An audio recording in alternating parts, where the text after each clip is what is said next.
मैंने चयन करके इस परिवार का सदस्य नहीं बना कि चयन करके बने थे, नहीं ना, भाग्यवश आए ना, तो भाग्यवश आपको सब कुछ मिले। पहले बना प्रारब्ध पाछे रचा शरीर। जब प्रारब्ध पहले बन चुका है, शरीर बाद में रचा गया है, तो फिर आप पूरी तरह से धर्म पे चलो, वो गुणों को धारण करो जो धर्म के लिए धारण करना चाहिए। ठीक है, इतना तो मेरी सुन लेना, किसी की नहीं सुने तो कोई बात नहीं, इतनी मेरी मान लेना। ये निवेदन, ये विनती, ये प्रार्थना। दुनिया में आपको बहुत से संतों ने, बहुत से कथाकारों ने, बहुत से लोगों ने समझाया होगा, पर ये मान लो कि मैं विशेष समझाने आता हूं। ये परमात्मा की कृपा, बोले ना बिनु हरि कृपा मिला ही नहीं संता, तो अब समझ लो कि परमात्मा की कृपा हो गई। और मेरी विनती, मेरी बात मान लो, सुख का ये मंत्र देखे जा रहा, सुखी होना, सुखी रहना, आनंदित रहना, परमानंद में गोते लगाना, बस सिर्फ सत्यवादी हो जाना, सत्यनिष्ठ हो जाना, सत्य बोलने का संकल्प ले लेना। कल ऐसे ही बोल रहा था, वाह क्या है नागौर में, तो एक महाशय ने पूछा, बोला महाराज जी किसी की जान जा रही हो तो झूठ बोल सकता हूं। मैं बोला कि भाई मुझे ये बताओ, आप जान बचाने वाले बन कब से? कब से आपको ऐसा लगने लगा कि आप जान बचाने वाले हो? आपने तो संतों की वाणी को झूठी साबित कर दी। संत कहते हैं मारने वाला है भगवान, बचाने वाला है भगवान। आप बचाने वाले बन गए तो आप तो फिर भगवान हो गए। और अगर आप भगवान हो गए तो झूठ बोलने की जरूरत क्या बचाने के लिए? और भगवान नहीं बने तो बचाने की सोच ही क्यों रहे हो? बचाना होगा भगवान बचा लेगा, मारना होगा भगवान मार लेगा। आप तो सच बोलो। फिर बोले क्या सच बोले? बिल्कुल सच सच बता दे कि कुछ हेरा फेरी भी करे। मैं क्या, चलो बोलो सच, लेकिन सच बोलने की हिम्मत कर लो। फिर मैंने उदाहरण दिया। मैं लोग उदाहरण क्या देते हैं? बोला एक बकरी भागी जा रही थी, पीछे शिकारी लगा हुआ था, वहां कोई व्यक्ति खड़ा देख रहा था, वहां से 4 रास्ते गए हुए थे। शिकारी आके पूछ रहा है कि बकरी किधर गई? तो बोला सच बोल दिया तो बकरी की जान जाएगी। तो मैं कहता हूं तू अपनी जान से मत डर, तू हिम्मत रख कि तुझे भी बचाने वाला परमात्मा है। और तू सीधा सीधा ये सच बोल कि मैं तुझे बताऊंगा नहीं, मैंने देखा। इतनी हिम्मत कर ये सच बोलने की कि मैंने देखा है लेकिन मैं तुझे नहीं बताऊंगा। अगर तू इतनी हिम्मत कर सकता है, इसका मतलब कि तुझे परमात्मा पे पूरा विश्वास है। और नहीं कर सकता है तो तुझे परमात्मा में विश्वास नहीं, अपने आप पे भी विश्वास नहीं। तू परमात्मा को भी धोखा दे रहा है, स्वयं भी धोखे में। क्यों धोखे में रहे? या तो पूरी तरह से स्वयं पे विश्वास करो या पूरी तरह से परमात्मा पे विश्वास करो। और परमात्मा पे विश्वास है तो सच ये बोलो कि देखा है मैंने बकरी किधर गई है, लेकिन तुझे नहीं पता। क्यों नहीं बताऊंगा तुझे? तू तो उसको मारने के लिए दौड़ रहा है। तू क्यों मार रहा है उसको? और तुम्हारे अंदर इतनी हिम्मत नहीं है। तुम गौतम की तरह कह नहीं सकते डाकुओं को कि ठहर जाओ। गौतम बुद्ध कहते हैं बोले परमात्मा है नहीं, लेकिन मैं गौतम बुद्ध के विश्वास का कायल हूं। कितना विश्वास है? अंगुली माल जैसा सामने खड़ा है, जिसके अंगुलियों की माला पड़ी हुई, 107 अंगुलियों की माला उसके गले में, 108 उसको पूरी करनी है। सामने एक निहत्था चला आ रहा है, अंगुलीमाल कह रहा है ठहर जा, फिर भी गौतम बुद्ध कह रहे हैं मैं हुआ हूं, तू कब ठहरेगा, और चलते जा रहे। अंगुलीमाल कह रहा है तू बड़ा गजब का आदमी है, मैं कह रहा हूं ठहरने को तुझे, तू मुझे कह रहा है ठहरने को, और तू खुद मेरी तरफ बढ़े आ रहा है, तुझे डर नहीं लगता? गौतम बुद्ध कहते हो डरना क्यों है, किस बात के लिए डरना है, मुझे तू मार नहीं सकता। बोला रे मैं तुझे मार नहीं सकता, मैंने 107 मार दिए, ये प्रमाण सामने लटका हुआ है, 107 की ये देखो चिटकी अंगुली की माला बनाई हुई है। बोला नहीं तू मुझे नहीं मार सकता, तो तू मुझे क्या मारेगा, तू मेरे शरीर को मारना चाहे तो मार ले।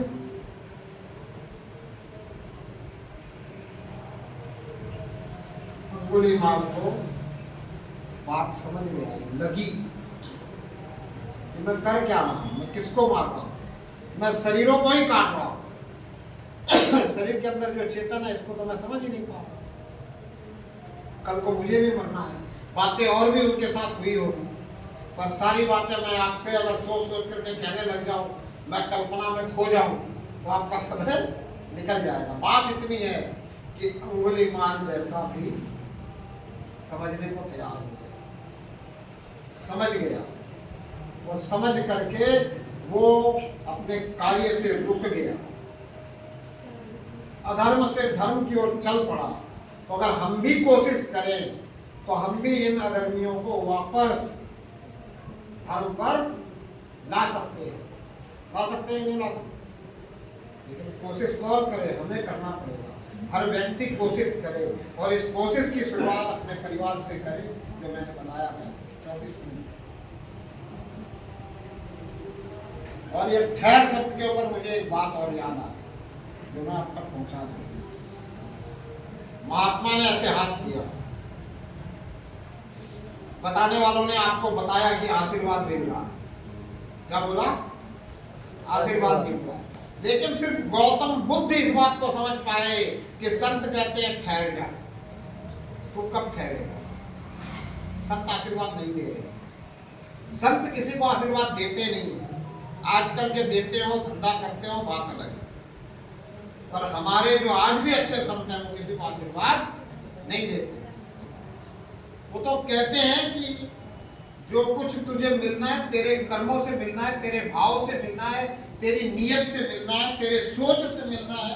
आशीर्वाद से क्या होना है, होना ही कुछ नहीं आशीर्वाद से।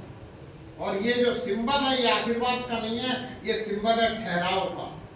तो ठहर जा, कितना दौड़ेगा, कितना भागेगा, किस चीज के लिए भाग रहा है, क्यों भाग रहा है, भागते भागते तुझे क्या मिला, जो कुछ मिला इस शरीर को मिला, ये शरीर भी यही तुझे छोड़ के जाना है, तुझे क्या मिला, तुझे ये भी पता न चला कि तुझे जाना कहाँ है।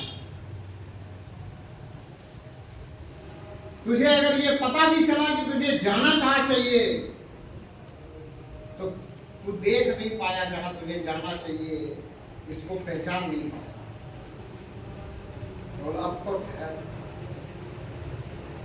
अब तो तेरी समझ में कुछ आ रहा हो, तो अब परमात्मा से प्रार्थना कर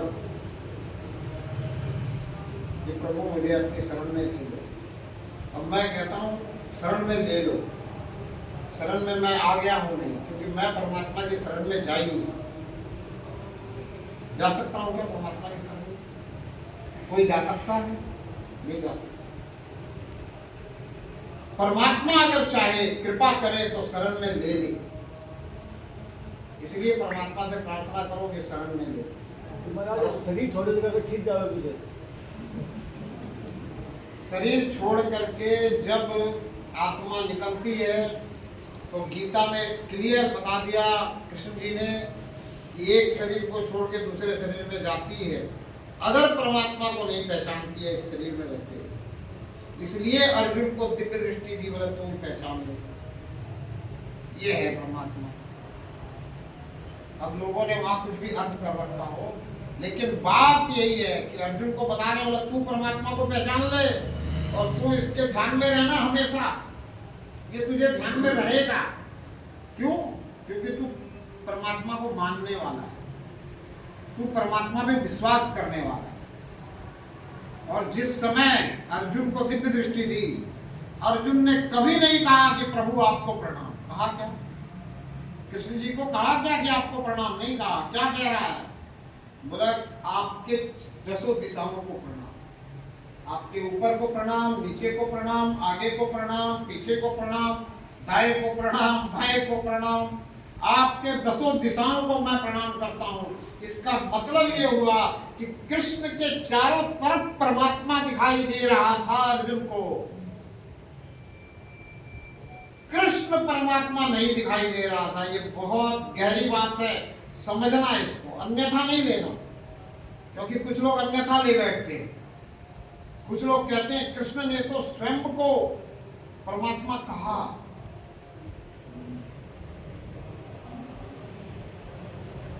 स्वयं को परमात्मा कृष्ण ने नहीं कहा, कहीं नहीं कहा कि मैं परमेश्वर हूं। उन्होंने यह आश्वासन जरूर दिया कि मैं तेरे साथ हूं, मैं तेरा साथ दूंगा, मैं सब कुछ करूंगा, लेकिन हथियार नहीं उठाऊंगा। दिया ना आश्वासन। गीता में कृष्ण एक जगह ये भी कहते हैं कि आप अगर तत्व से मुझे जानना चाहते हो तो तत्वदर्शी के पास जाओ। कहा ना, जिसने मुझे तत्व से देख लिया हो वो तत्वदर्शी। तत्वदर्शी शब्द को समझने के लिए आप सूक्ष्मदर्शी को समझो। सूक्ष्मदर्शी क्या है? एक यंत्र है। उस यंत्र से हम सूक्ष्म से सूक्ष्म वस्तुओं को देख सकते हैं। देख सकते कि नहीं देख सकते? ऐसे ही तत्वदर्शी जो है, अगर मिल जाए और तत्वदर्शी के पास हम चले जाएं और हमारे अंदर जिज्ञासा हो राजा जनक की तरह, तो तत्वदर्शी हमें इस तत्व के दर्शन करा सकता है। लेकिन हमारे अंदर जिज्ञासा राजा जनक की तरह होनी चाहिए। राजा जनक के पास कितने विद्वान आए, कितने हड्डी चड्डी तपी आए। सुनी होगी आपने राजा जनक की कहानी, सुन रखी है ना? क्या राजा जनक ने किसी पे विश्वास किया? क्या राजा जनक को अगर किसी ने ये बताया कि गंगा में नहाने से परमात्मा मिलेगा, परमात्मा की पहचान हो जाएगी, सत्य समझ में आ जाएगा, तो माना? नहीं माना। तो किसी ने हट बताया, जग बताया, तप बताया, कुछ भी बताया, पूजा बताई, पाठ बताया, किसी प्रकार का नियम बताया, कुछ और आचरण बताया, तो जनक ने नहीं माना। जनक तो एक ही बात पे दृढ़ निश्चित हो गए कि मुझे सत्य को जानना है, सत्य को समझना है, सत्य को पहचानना है। जो सत्य को जानता है वो जना देगा, जो पहचानता है वो पहचान करा देगा, जो समझता है वो समझा देगा। अगर तुम्हें अभी तक समझ नहीं मिली, तुम नहीं जाने, तुम नहीं पहचाने इन क्रियाओं को करने से, इन प्रक्रियाओं को करने से, तो मुझे तुम्हारे ऊपर विश्वास नहीं है, इसलिए तुम बैठे रहो। और हुआ क्या? अष्टावक्र आ रहे हैं 8 जगह से टेढ़े मेढ़े, और जब वो दरबार में आ रहे हैं तो जितने वो विद्वान बैठे हैं, हठी जपी तपी साधु संत महात्मा जितने बैठे हैं चारों तरफ, वो सब उसको देख के हंस रहे कि बोले एक तो बाल्यावस्था है, दूसरे में 8 जगह से टेढ़ा मेढ़ा शरीर है, और हम जो इतने दिनों से लगे हुए हैं परमात्मा के लिए, हम जो इतना दिनों से लोगों से परमात्मा के नाम पे ही खा रहे हैं, हमने इतने लोगों को परमात्मा से जोड़ने का काम कर दिया, और लोगों ने मान लिया कि हम परमात्मा को जानने वाले, समझने वाले, पहचानने वाले हैं। हम तो राजा जनक को न समझा पाए, राजा जनक हमारे से न समझा, राजा जनक ने हमारे पे विश्वास न किया, ये क्या समझा देगा? इसकी तो बाल्यावस्था। वहां तो हमारे जैसे सफेद दाढ़ी वाले बैठे थे। तो अब वहां हुआ क्या? उनके हंसी को देख करके राजा जनक भी अचंभित। अष्टावक्र शांत, अब राजा जनक से बातचीत जब शुरू हुई तो राजा जनक ने कहा कि आप मुझे सत्य के दर्शन करवाओगे? हाँ, मैं आपको सत्य का दर्शन करवाऊंगा। बोला मैं घोड़े के इस पायदान से उस पायदान में पैर डालूं, उसके बीच में सत्य का दर्शन करवाना है आपको, क्योंकि सत्य तो मेरे नजदीक से भी नजदीक है। ये तो दुनिया के हर शास्त्र में लिखा है। दुनिया के कोई भी शास्त्र का एक सार है, God is everywhere, God is omnipresent, खुदा हाजिर नाजिर है, खुदा रंगेजा से नजदीक है। कोई ऐसी जगह नहीं जहाँ परमात्मा नहीं है। सर्व इदम खलु ब्रह्म। सभी शास्त्र एक बात कह रहे हैं। बोला तो परमात्मा तो मेरे नजदीक से भी नजदीक है। आपको दिखाना है, मैं घोड़े के इस पायदान से उस पायदान में पैर डालूंगा, उसके बीच में मुझे सत्य का ज्ञान चाहिए, सत्य की पहचान चाहिए। अष्टावक्र कहते हैं राजन, फूल को मसलने में देर लग सकती है, फूल को मसलने में देर लग सकती है, सत्य को जानने में कहाँ देर है। मैं तो तुरंत आपको सत्य की पहचान करा दूंगा, पर एक शर्त है। क्या शर्त है? बोले इन चमारों को मेरे मार के मारो। सब तो भड़क गए ना, हमें चमार बोल रहे। राजा जनक भी थोड़े से अचंभित हुए। ये क्या करें, इतने बड़े बड़े ऋषि मुनि साधु संत महात्मा बैठे, इतने दिनों से सभाएं चल रही है, इनकी सभा में जो है वार्तालाप चल रही है, चर्चा चल रही है, सत्य को समझने की मैं इनसे कोशिश कर रहा हूँ, और ये कह रहे ये चमार है। वो भी राजा जनक से बोले कि देखो राजा, ये हमें चमार कह रहा है और आपको सत्य का ज्ञान दे। अष्टावक्र कहते हैं कि इन लोगों ने मुझे देखकर हंसा है कि नहीं राजा? बोला हंसा है। इन्होंने क्या देखा? मुझे देखा या मेरे शरीर को देखा? मुझे देख लिया होता तो मैं तो इनके जैसा ही हूं, जैसी ये आत्मा है वैसी मैं भी आत्मा हूं। तो इन्होंने मुझे नहीं देखा, इन्होंने क्या देखा? मेरे शरीर को देखा।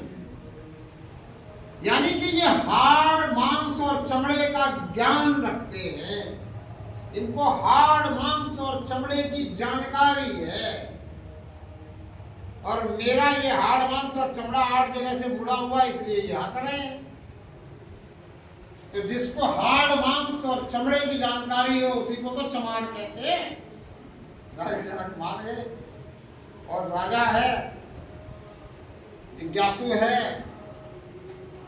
सत्य को जानना है, समझना है, सत्य के दर्शन करने हैं, इन सबको बाहर कर देता है, और फिर अष्टावक्र से सत्य की पहचान ले लेता है। तो अगर तत्वदर्शी मिल जाए तो पहचान आपको भी हो सकती है, लेकिन आपको राजा जनक बनना पड़ेगा। आपको अपनी समझ में दृढ़ निश्चित होना पड़ेगा। अगर आप अपनी समझ में दृढ़ निश्चय नहीं हो रहे हो तो बात नहीं बनेगी। अगर आप जनक नहीं बन सकते तो आप क्या बन सकते हो? मीरा बन जाओ। आप एक इष्ट से जुड़ो, जिसका एक इष्ट होता है वो विशिष्ट होता है, लेकिन हम एक इष्ट से नहीं जुड़े हुए। कोई है यहाँ कह सकता है कि हम एक इष्ट से जुड़े हुए हैं? नहीं। हम तमाम विग्रह में परमात्मा को देखते हैं, मीरा सिर्फ एक विग्रह में परमात्मा को देखते हैं। एक इष्ट से जुड़ने का मतलब है एक विग्रह में परमात्मा को देखना, एक रूप में परमात्मा को मान लेना, अनेक रूपों में परमात्मा को नहीं मानना। मेरा बन जाओ, एक रूप में परमात्मा को मानो और परमात्मा के प्रति इतना समर्पित हो जाओ कि बस मुझे तो सिर्फ परमात्मा चाहिए, मेरो तो गिरधर गोपाल दूसरो कोई ना। ऐसी अवस्था बन जाए तो फिर मीरा की तरह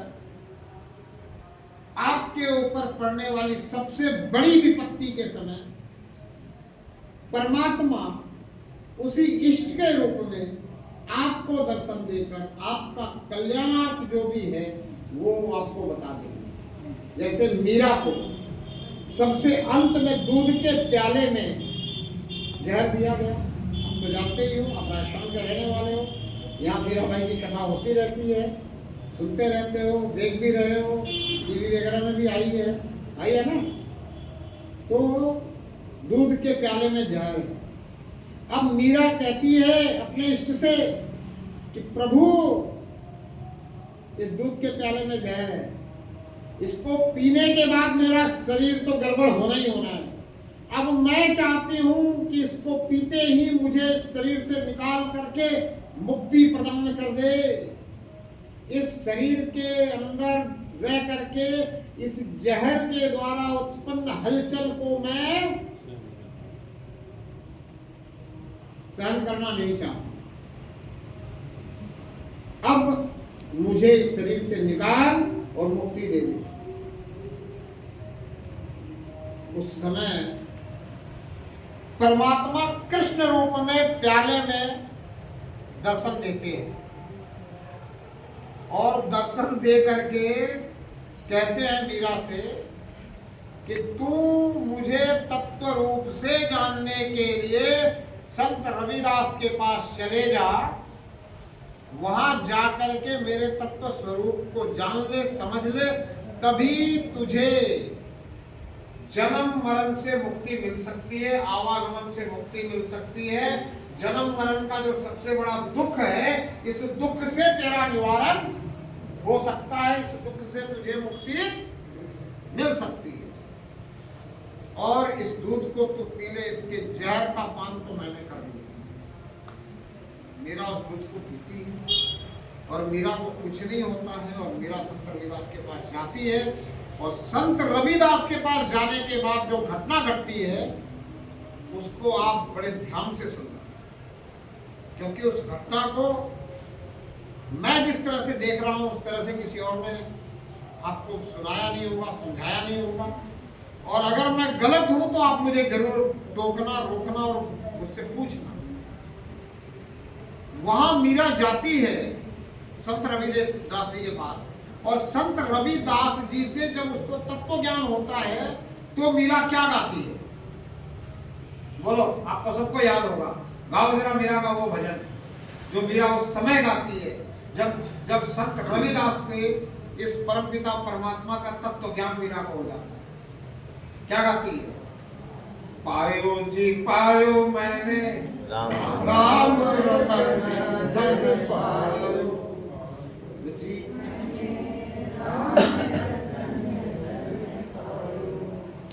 और कृपा कर मोहे सतगुरु दिन लखायो कि पायो जी पायो मैंने राम रतन धन पायो। अब एक बात यहाँ समझने की है कि मीरा कृष्ण रतन धन क्यों नहीं कह रही? जिस मीरा के लिए सब कुछ कृष्ण है, गिरधर है, मेरो तो गिरधर गोपाल दूसरों में कोई, वो राम रतन धन क्यों कह रही है? कृष्ण रतन धन क्यों नहीं कह रही? अगर कोई कहता है कि कृष्ण और राम दोनों एक ही है, तो भी वो तो कृष्ण शब्द ही कहती है, पहले कभी तो उसने राम नहीं कहा। तो आज क्यों राम रतन धन कहती है? क्योंकि उसको तत्व स्वरूप का ज्ञान हो गया है। और राम किसको कह रही है? दशरथ पुत्र राम को नहीं कह रही है। एक राम दशरथ का बेटा, एक राम घट घट में लेटा, एक राम का सकल पसारा, ये राम है जग से न्यारा। इस जग से न्यारे राम का दर्शन कर लिया उसने, और इस राम का दर्शन करने के बाद उसे समझ में आ गया कि यत्र तत्र सर्वत्र रमेति तया रामा, यहाँ वहाँ सब जगह समाया हुआ है, ये राम है। इसलिए कहती है कि मैंने राम के रतन धन को पा लिया। अब वो मीरा कृष्ण को छोड़ देती है, कृष्ण का विग्रह छूट जाता है। अब मीरा के पास क्या आ जाता है? एक तारा आ जाता है ना मीरा के पास। पहले क्या था? कृष्ण का विग्रह था, छाती से लगा के रखती थी उस मूर्ति को, रखती थी कि नहीं रखती थी? अब क्या आ गया? अब हाथों में एक तारा आ गया। अब मीरा क्या करती है? गली गली हरि गुण गाने लगी मीरा रानी दीवानी कहाने लगी। अब गली गली हरि का गुण गाने लगी, अब गली गली परमात्मा का गुण गाने लगी। अब मीरा रानी दीवानी कहाने लगी। पहले पागल कही जाती थी, पहले मीरा रानी क्या कही जाती थी? पागल। अब दीवानी कहे जाने लगी। अब ये परमात्मा की दीवानी हो गई, अब पागल नहीं हुई, पहले पागल कही जाती थी। लोग देखते थे तो उसको पागल कहते थे। बोले कैसी पागल है? राजा के घर में जन्मी, राजा के घर में पली बड़ी, राजा से शादी हुई, सातों सुख भोगती, क्या पागलपन में पड़ी है? पागल है। लेकिन जब अब गली गली हरि गुण गाने लगी तो कहते हैं गली गली हरि गुण गाने लगी मीरा रानी दीवानी कहाने लगी। किसकी दीवानी? परमात्मा की। तो अगर आप ऐसे मीरा बन जाओ, एक इष्ट हो आपका, और आप एक इष्ट के कारण विशिष्ट बन जाओ, फिर उसी इष्ट रूप में परमात्मा आपके कल्याणार्थ आकर के आपको बताता है कि तेरा कल्याण कैसे करना है, किससे करवाना है। और ये भी नहीं हो रहा है, बस इतनी सी कमी है। इस कारण से हमारा जीवन सफल और सार्थक बनने से रह जाता है। अन्यथा तो परमात्मा हमारे अंग संग है और हम परमात्मा को कभी भी देख सकते हैं। परमात्मा हमेशा दिखता है, तो महाराज देखने वाली निगाह चाहिए। ये ग्रस्त जीवन में संभव है क्या? ये बिल्कुल संभव है। अगर कबीर के लिए संभव है, रविदास के लिए संभव है, मीरा के लिए संभव है, तो आपके लिए भी संभव है। मीरा ने गृहस्थ अपनाया नहीं, ऐसा नहीं है। मीरा ने तो परमेश्वर को पति बना लिया। हम इनको समझाते हैं कि तुम पति को परमेश्वर बना लो, समझाते हैं, नहीं समझाते। अगर ये अपने पति को परमेश्वर बना ले तो भी बात वही बनेगी। आना पड़ेगा परमात्मा को पति के रूप में, कोई फर्क नहीं है। लेकिन वही तो नहीं हो रहा। और हम आपको भी तो समझाते हैं कि ये लक्ष्मी है, नहीं समझाते क्या? संत आपको कहते नहीं कि ये लक्ष्मी है, ये आपके घर की लक्ष्मी है। आपने इसे लक्ष्मी मान लिया, बात तब भी बन जाएगी। लक्ष्मी के पीछे नारायण को आना पड़ेगा, लेकिन आप भी तो नहीं मानते। तालियां तो दोनों हाथ से बजेगी ना। संत तो दोनों को समझा रहे हैं ना, पर दोनों ही समझे तो बात बनेगी। आज गड़बड़ क्या है गृहस्थ की बात मैं बताता हूँ। आज गड़बड़ क्या है गृहस्थ में? गड़बड़ ये है कि दोनों एक दूसरे से सुख चाहते हैं, दोनों एक दूसरे से सुख चाहते हैं। और पहले गृहस्थ में क्या होता था? दोनों एक दूसरे को सुख देते थे। बहुत बड़ी बात है। आज भी अगर ये भाव हो जाए कि हमें एक दूसरे को सुखी करना है तो बात कमाल हो जाएगा।